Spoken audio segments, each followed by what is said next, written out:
এই যে দেখেন আয়রন একদম 1 ইঞ্চি পাইপ কিন্তু আপনার 1/2 ইঞ্চি থিকনেসও নাই আয়রনে। তো দেখেন কী অবস্থা হয়েছে আয়রনের। দেখেন এতে কেমিক্যাল ব্যবহার করার পরে আপনারা প্রথমে দেখলেন কীভাবে ব্লক হয়েছিল, কেমিক্যাল ব্যবহার করার পরে দেখেন একদম এই যে দেখেন শরীর থেকে শরীর হয়ে গেছে। এই যে দেখেন কি ক্লিয়ার। তো এইভাবে আমরা সম্পূর্ণ পাইপগুলো কিন্তু এই যে দেখেন আমরা এই সম্পূর্ণ পাইপগুলো কিন্তু বুঝলে হ্যাঁ এই ধরনের কেমিক্যাল দিয়ে একদম ক্লিন করে পরিষ্কার করে নিয়েছি একদম ক্লিয়ার। হ্যাঁ এই যে সবগুলা পাটে পাটে কিন্তু খোলা হয়ে গেছে, এই দেখেন একদম ক্লিয়ার। ঠিক আছে এই যে দেখেন পাইপগুলা একদম নিট অ্যান্ড ক্লিন হয়ে গেছে। তো এইভাবে আমরা সম্পূর্ণ কাজটা করে দিলাম।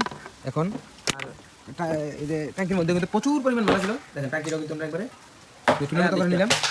এভাবে সবগুলা আপনার ছাদের ওয়াটার ওয়ারিং হ্যাঁ খুলে আবার নতুন করে আমরা এখন ফিটিং করে এই যে দেখেন এই ফিটিংগুলো ছিল, দেখেন কী অবস্থা একবার জংপুরা।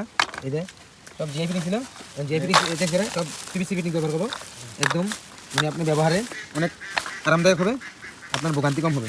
তো অবশ্যই যারা এই ধরনের ওয়াটার ওয়ারিং করেন অবশ্যই প্লাস্টিক ব্যবহার করার চেষ্টা করবেন, যেহেতু আপনার এই যে লোহার মধ্যে কিন্তু এই লোহার মধ্যে কিন্তু আপনার আয়রনটা খুব বেশি ধরে, সেক্ষেত্রে আপনারা অবশ্যই প্লাস্টিক ব্যবহার করবেন।